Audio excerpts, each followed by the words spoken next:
Streaming live, tackling the topics everyone's talking about online. Share, engage, interact. This is Newsfeed Now. We've made it. It is finally Friday. Welcome to Newsfeed Now. I am Aaron Nolan. Over the next 20 minutes, we're diving into some of the hottest topics of the day.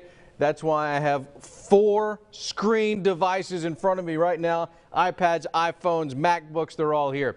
What we're talking about, robots taking over FedEx, and what food helps stop a SWAT and standoff situation in Florida. It's going to shock you. We'll be live with more of that, but first we start on Capitol Hill. Legislators from your state, from my state, and all over the South are weighing gun violence and gun control. If there are more background checks, would that save lives? And you know, with politics, not everybody agrees, but the House of Representatives did pass 2 bills that strengthen background checks as the Democratic majority has made gun control a top priority. But Republicans are already vowing to vote against it if the vote even happens in the Senate. Anna Warnicki has more. For the first time in more than 20 years, the House passed 2 substantial gun control bills. The bill has passed without objection.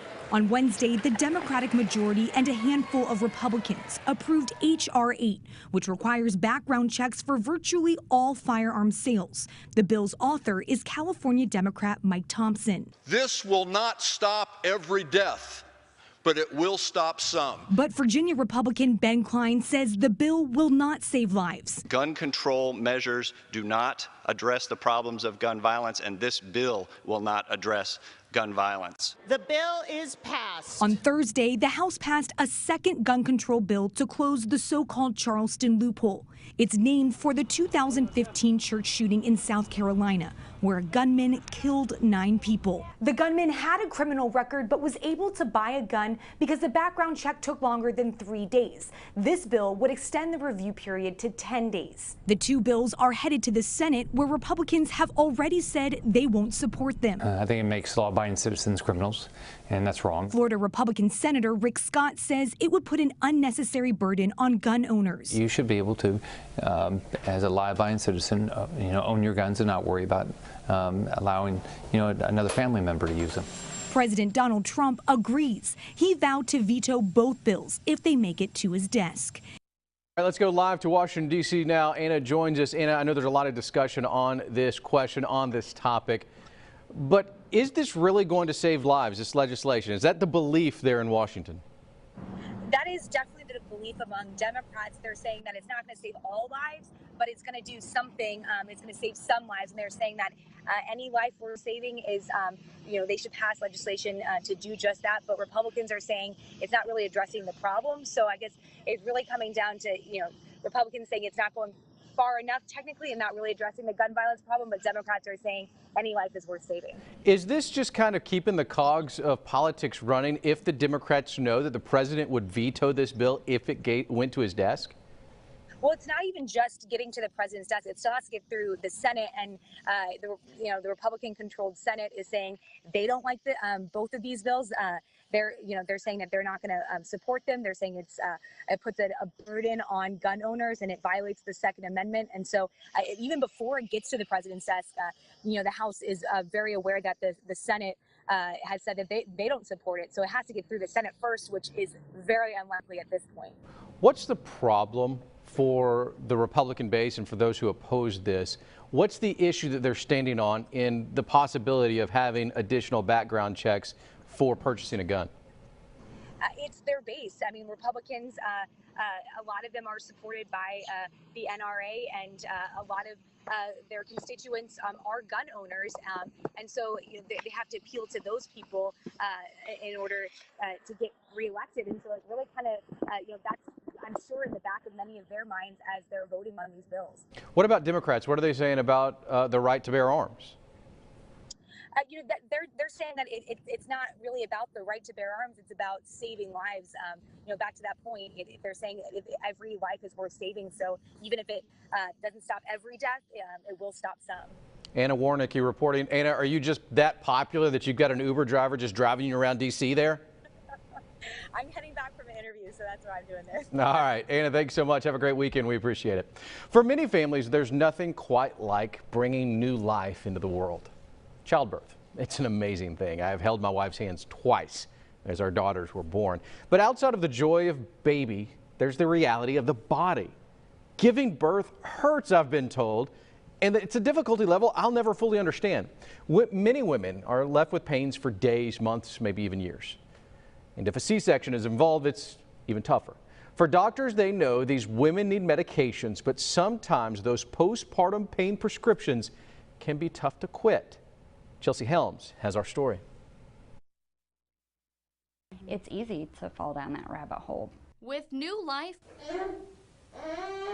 came a lot of pain for mother Carrie Zink after she gave birth to her second child via C-section. It just hurts. It hurts to move, it hurts to turn, it hurts to lift your legs. I mean, it's painful.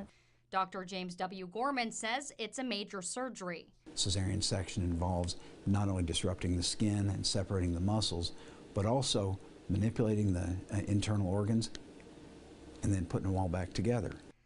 One that left Zink on a long road to recovery, so doctors gave her opioids to manage the pain.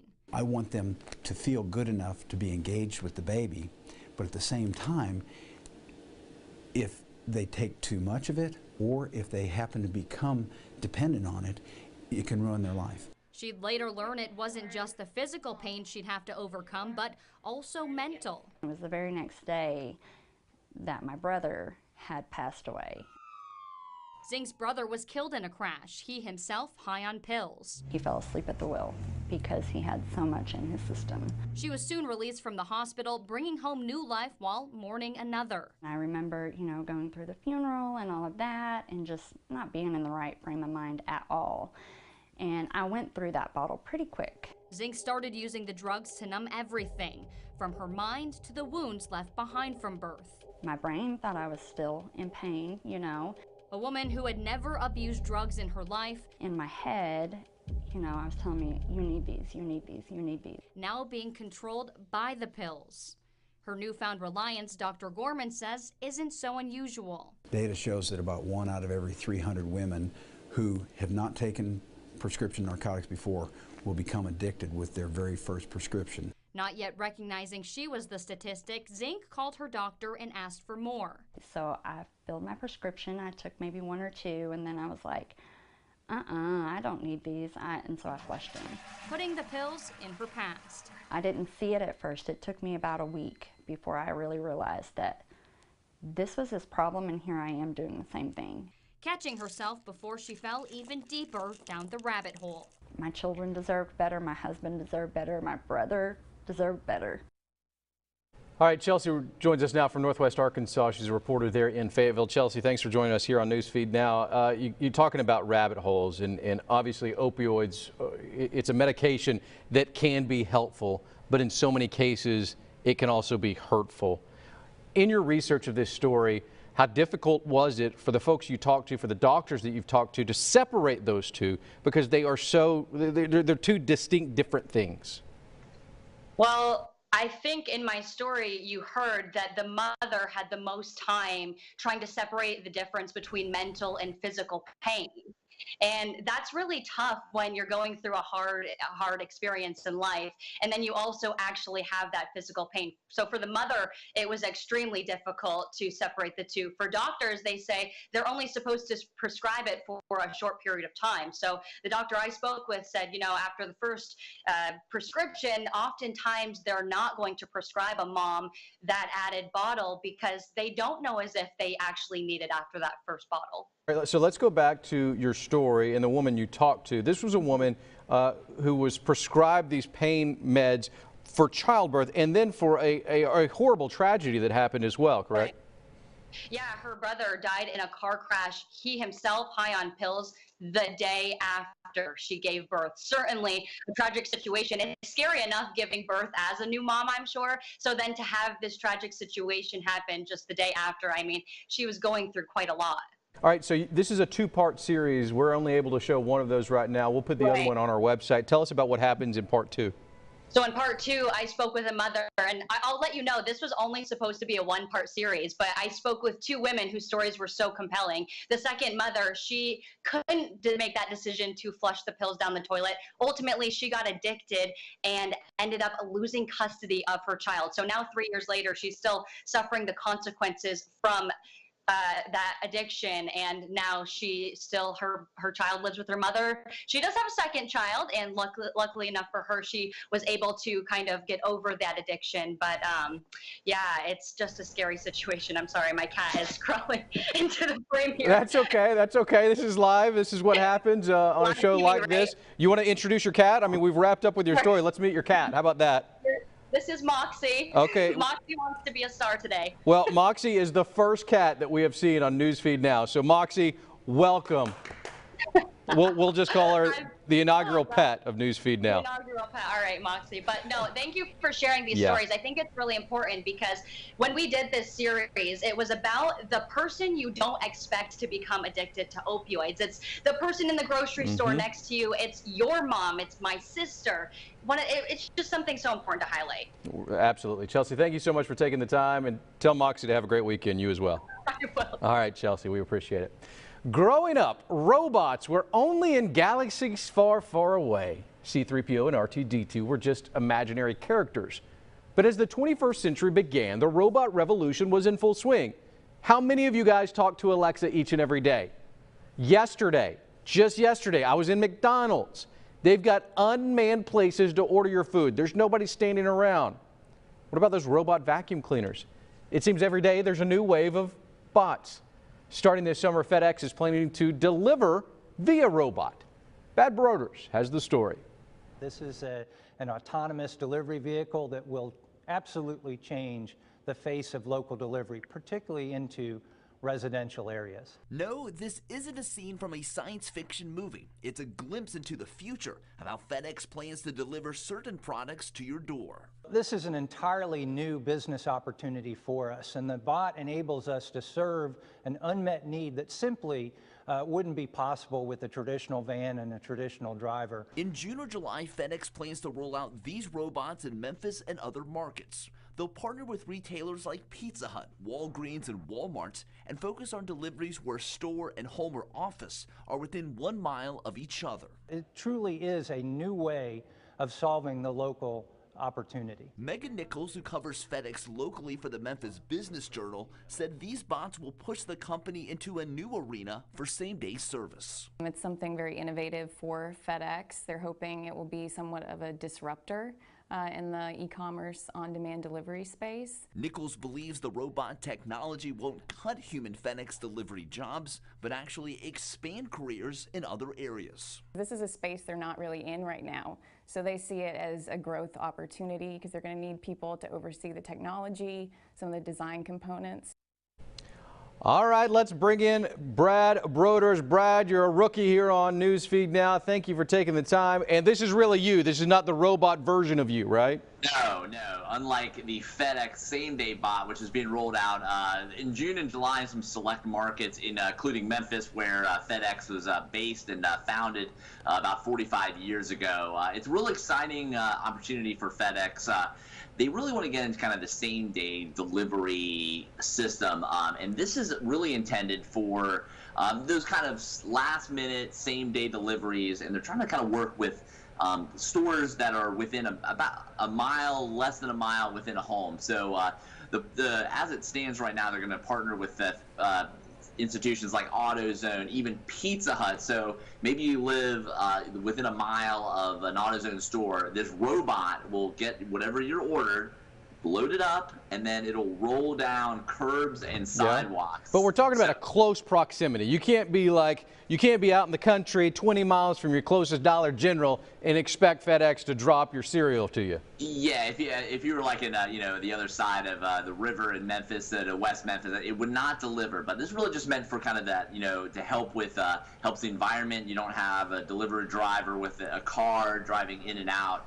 And so Memphis is going to be one of the trial markets. They hope to roll this out in June or July in Memphis. Right now, it's unclear how many of these same-day bots will be kind of out roaming around, but they wanted to get these retailers locked in, like AutoZone, Walgreens, Walmart. Think of those kind of big box retailers. To kind of be the first sort of to kind of get involved with this. All right, so when anybody starts thinking about robots and they start thinking about, let's say, the car line in Detroit, and you're taking away jobs, right? That's the fear. But FedEx actually believes that they're not going to take away jobs. They're going to be able to kind of move these people to different positions.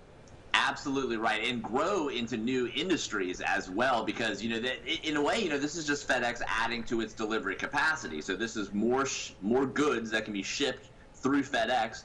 You can still have the same delivery drivers, and now you're opening up a whole entirely new sector of jobs. We're talking about engineering, design, robotics, engineering, all kinds of different things that FedEx maybe wasn't in as much before. So this will be an opportunity for the company kind of to grow and kind of in this.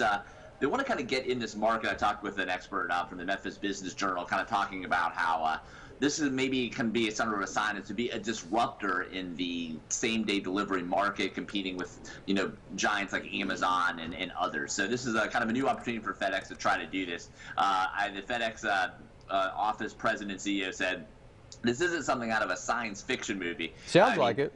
Yeah, it does. It does. But I would imagine this is going to be just like anything new that starts. It takes a while to kind of get your head around it. So I think the first time Memphians see a robot or other markets whenever they open, kind of see it rolling down the road, it's going to be interesting. All right, your favorite robot, we posted it on Twitter. Explain this Flight of the Navigator.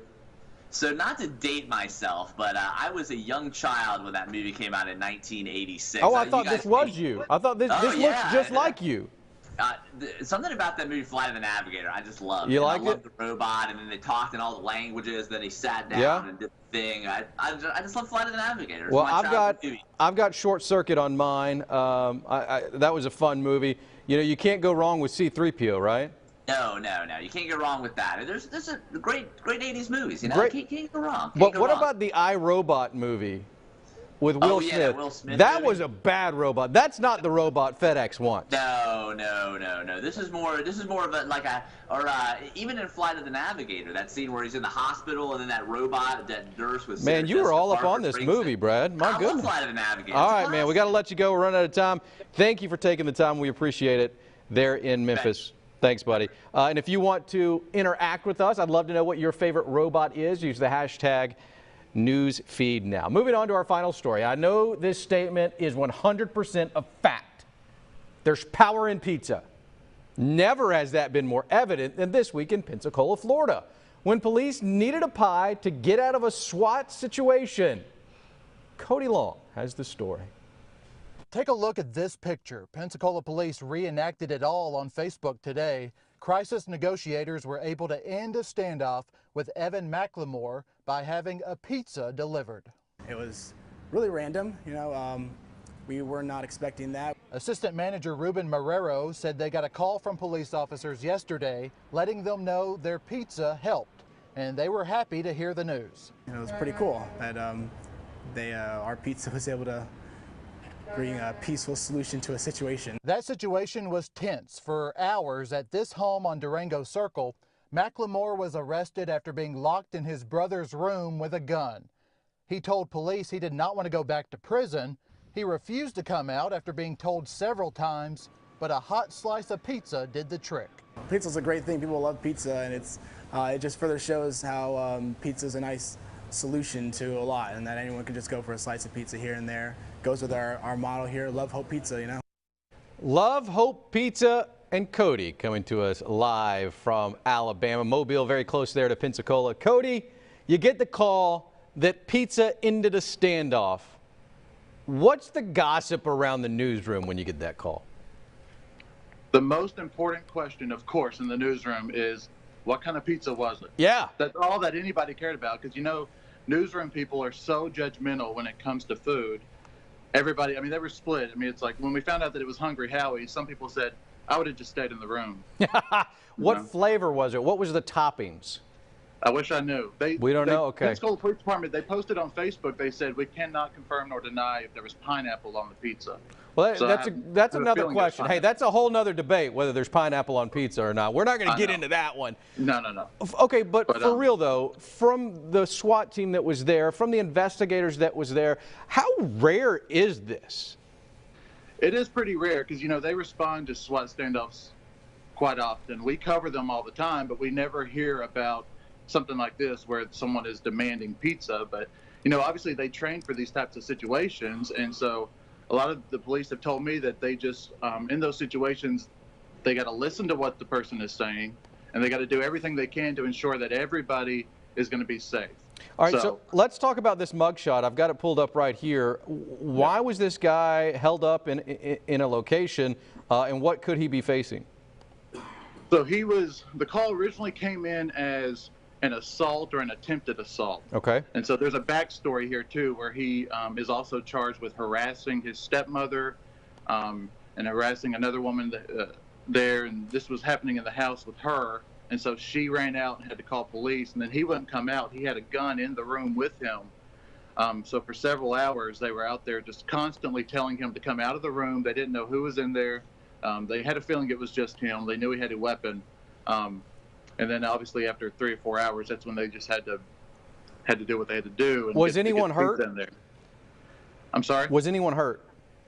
No, and that's really the best part of this whole story. That's really what everybody's able to joke about. You know, just, you know, it's a great story that pizza is what really brings people together and is able to get him out. So it's really a good ending to a story. Was this guy just hungry? Was hurt. Was he just hungry? I mean, did it come to the point where he just needed something to eat? That's a great question. I wish I knew because, I mean, it seems that way. That he was like, you know, hey, I'm starving in here. You know, he had been at least in there for 3 hours, so who knows? Did he get to eat the pizza before he was handcuffed? That is what I want to know. Yeah. I don't think so because what they told us was that he took 3 steps out of the room and they put him in handcuffs. So I don't think the guy even got his pizza. So he may have just smelled the pizza, just needed that smell, that aroma of cheese and garlic and I hope that dough. the SWAT team got to enjoy the pizza. Yeah, they deserved it after that. Cody, thanks so much. We appreciate you taking the time here on Newsfeed. Now, before we go, Matt Sewell, I've got the top 5 pizzas in America pulled up. What do you think? Oh, there's an ad that pops up. Let me clear the ad. What do you think? Where do you think the best pizzas in America are? Probably like places, probably like Chicago or New York. All right, this is the Detroiter, the Detroiter pizza. Never had that. How about white clam pie? I would not eat white clam pie. Would anybody else? No. No? I'm getting a lot of no. Ooh, that looks good. The pizza margarita from Una Pizza Napolitana.